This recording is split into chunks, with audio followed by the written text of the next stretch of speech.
seeing me fix my glasses, please pardon me. I broke one of the sides here, so it's gonna keep getting crooked. But anyway, today should be cycle day 4, but I'm not quite sure what it is, to be honest. I started my cycle 4 days ago, and it has been very, very light. Now, I'm not sure what your cycle should be after having a miscarriage or a DNC, because A, I've never had a miscarriage. I have had a DNC before, however, the last time I had a DNC was after I had my oldest daughter, I believe, and she's 32 years old, so that was the last time I had a DNC, so I can't even remember way back then how my first cycle was after that DNC. I did, go into my miscarriage group to see if other women have had light cycles after their DNC or their miscarriage. Most of them said their first period was very heavy, but there were some that said theirs was very light. So I guess I'm not the only one. I guess it depends on the woman. I'm not sure. But anyway, I'm going so they can check to make sure, first of all, if this is actually a cycle. They can check that by looking at my blood work. And it would, determine whether this is actually a cycle. Now, these glasses is making me so mad, but it's so sunny out here. And I left all my other shades at home, and I can't see. But anyway, I am going to see if this is my actual cycle. If it is, I have been given the okay by my RE that I can do my FET on this cycle. The last time I left you guys a video, I was letting you know that I was told I had to do a HSG cycle. Now, I was a little disappointed about it because of the fact that they never discussed that with me beforehand.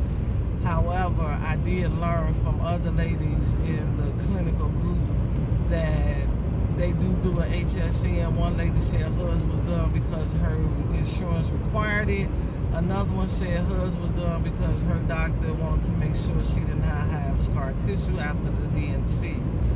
So I understand the reason for having it. However, I didn't understand the reason for me having it because the doctor never gave me a reason. I did send him a message after that last message telling me that I was going to have an HSN cycle. I sent him a message asking him what was an HSN and why do I need to have it.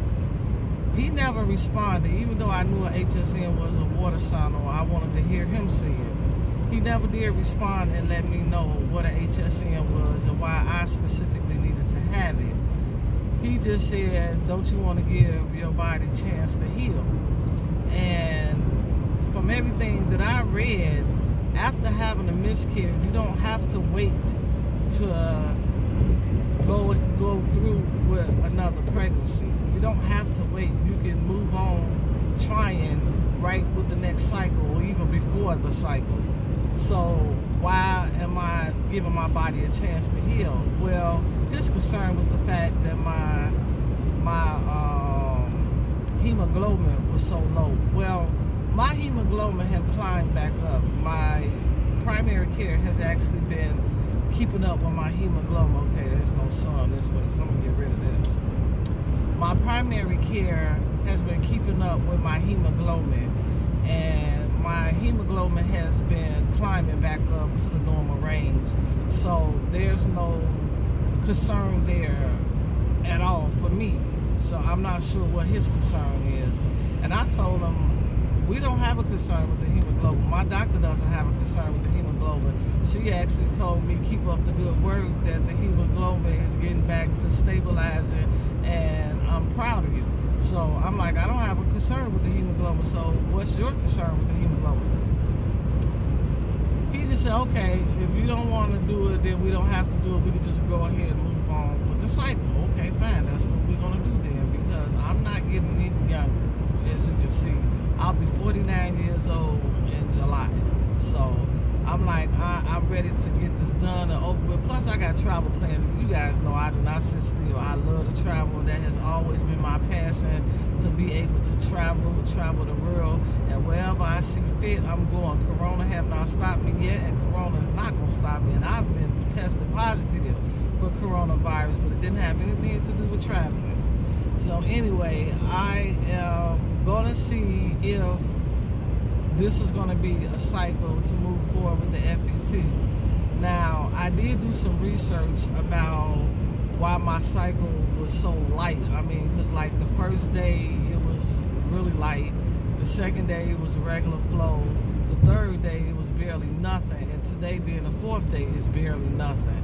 So I need to know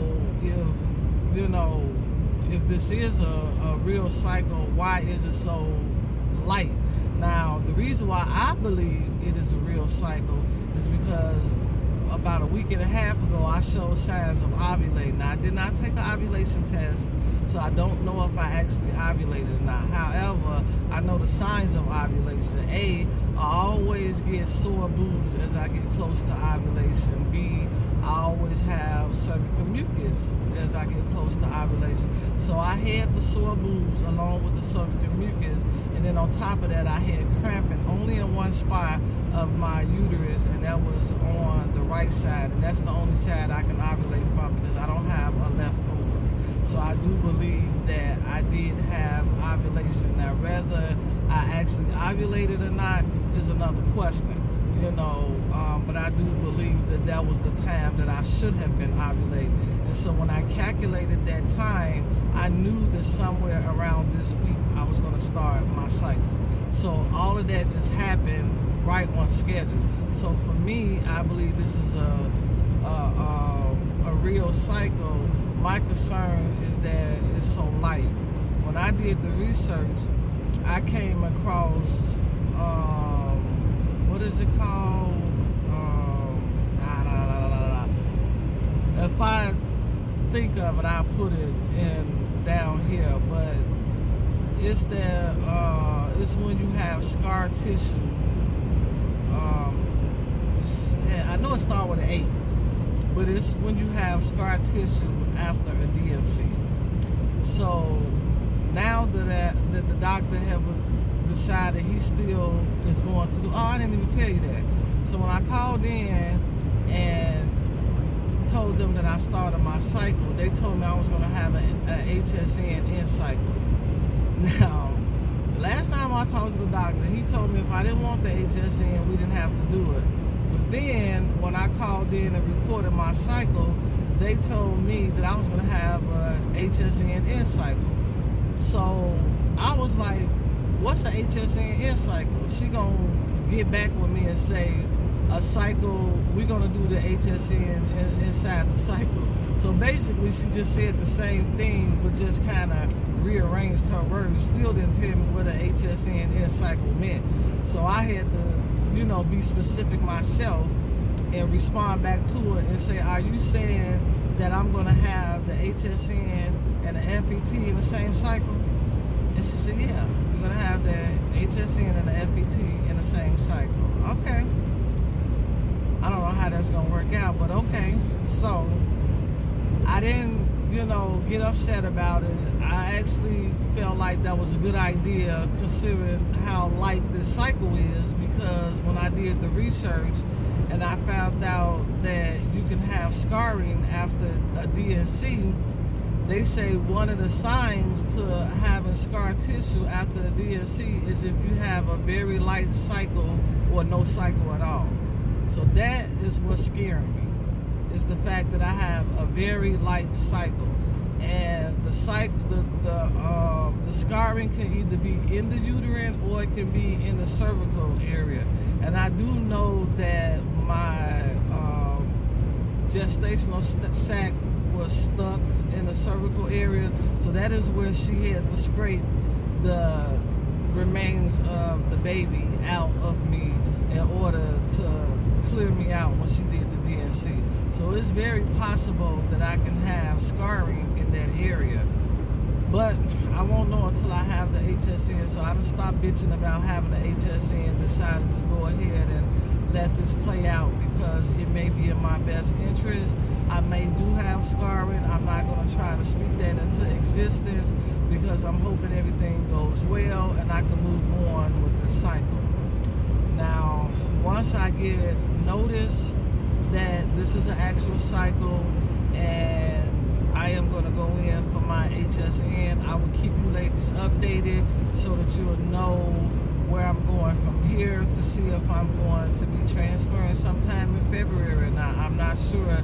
I might have to wait it out if there's something that's not normal found in a uterine cavity. So ladies, thank you guys for following me.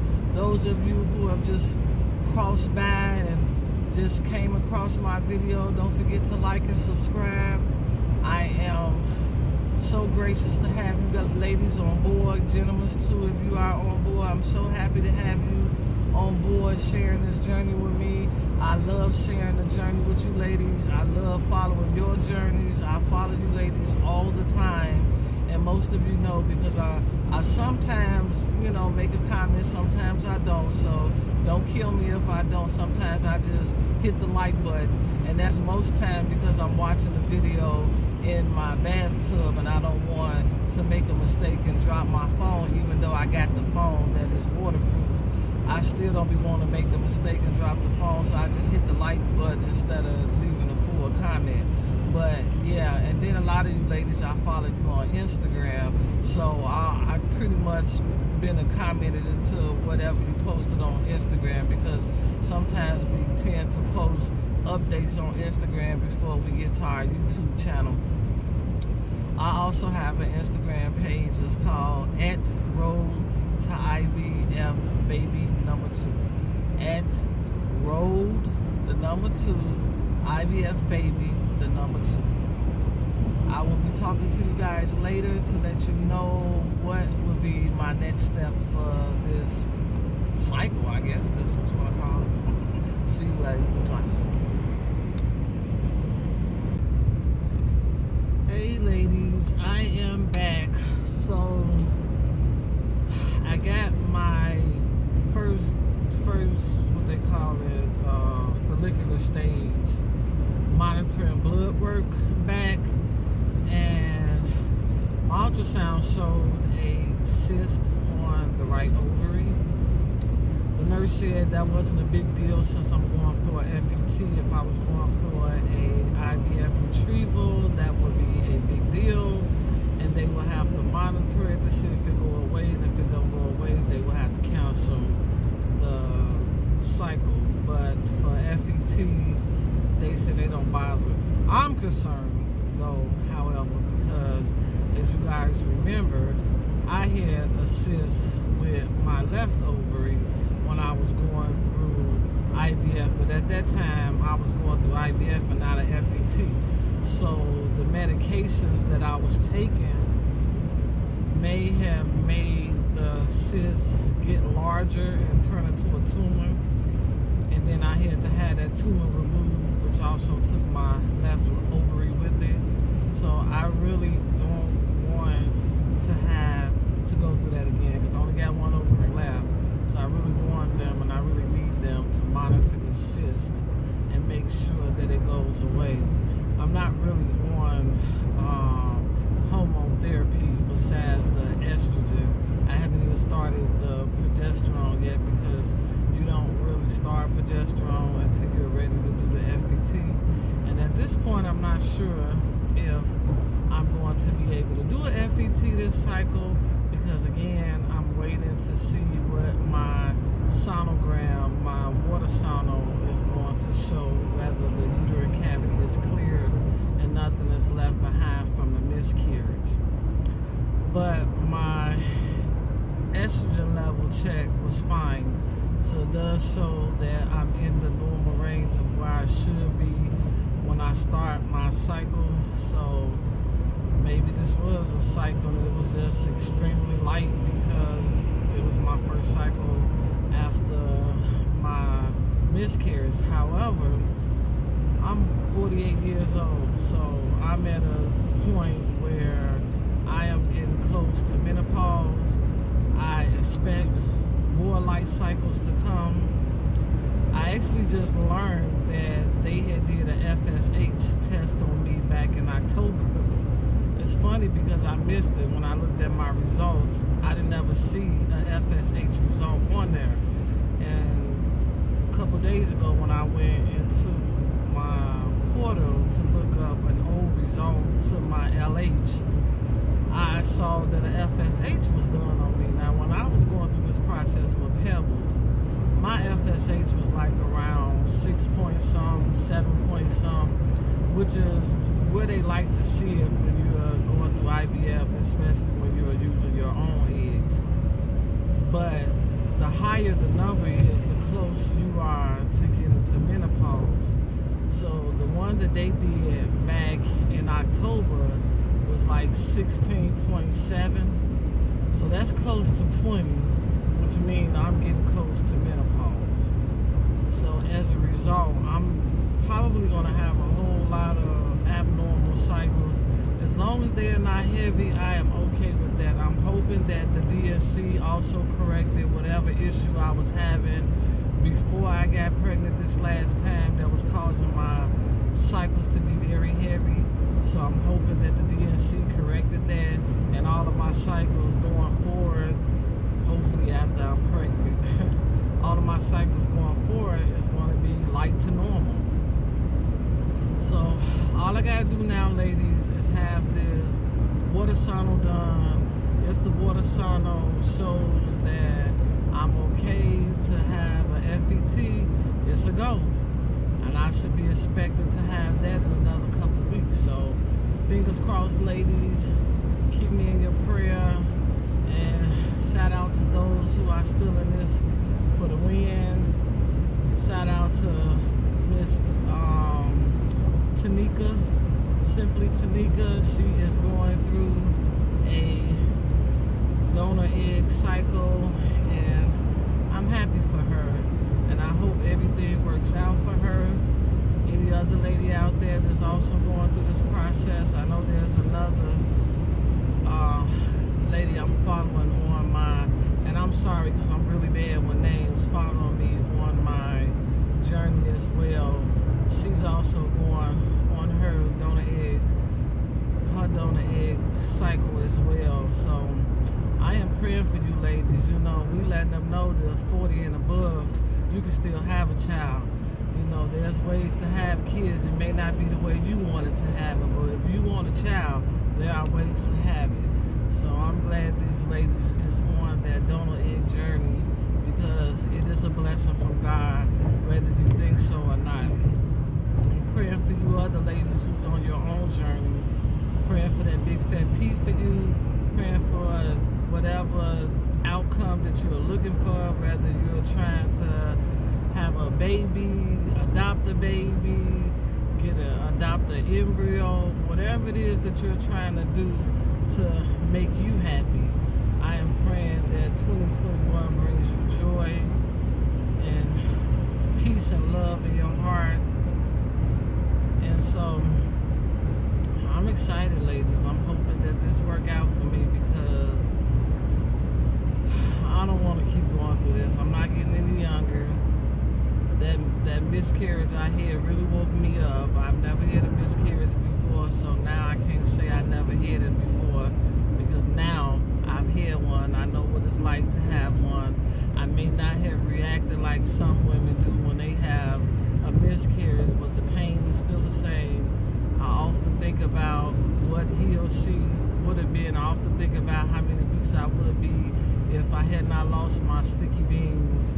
I think about a lot of stuff, and I had to get rid of my pregnancy apps that was on my phone, because each week they will let me know how big the baby is, and each week when those notifications come in, it would just disappoint me all over again. So I had to get rid of those apps. I'm like, no, I can't take these apps. So I had to get rid of those apps, but I'm strong.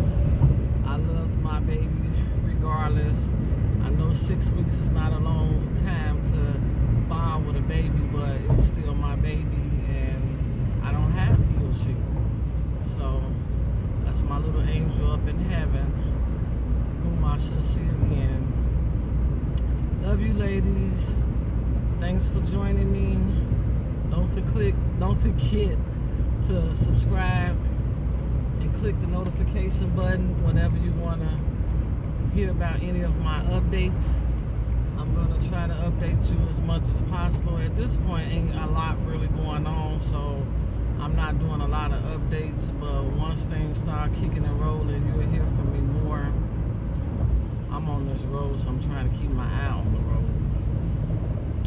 Once things start rolling, you'll hear from me more, and most of which is going to be TTC updates and hopefully pregnancy updates. So thanks again, ladies, and sticky baby does to all you ladies that's out there TTCing.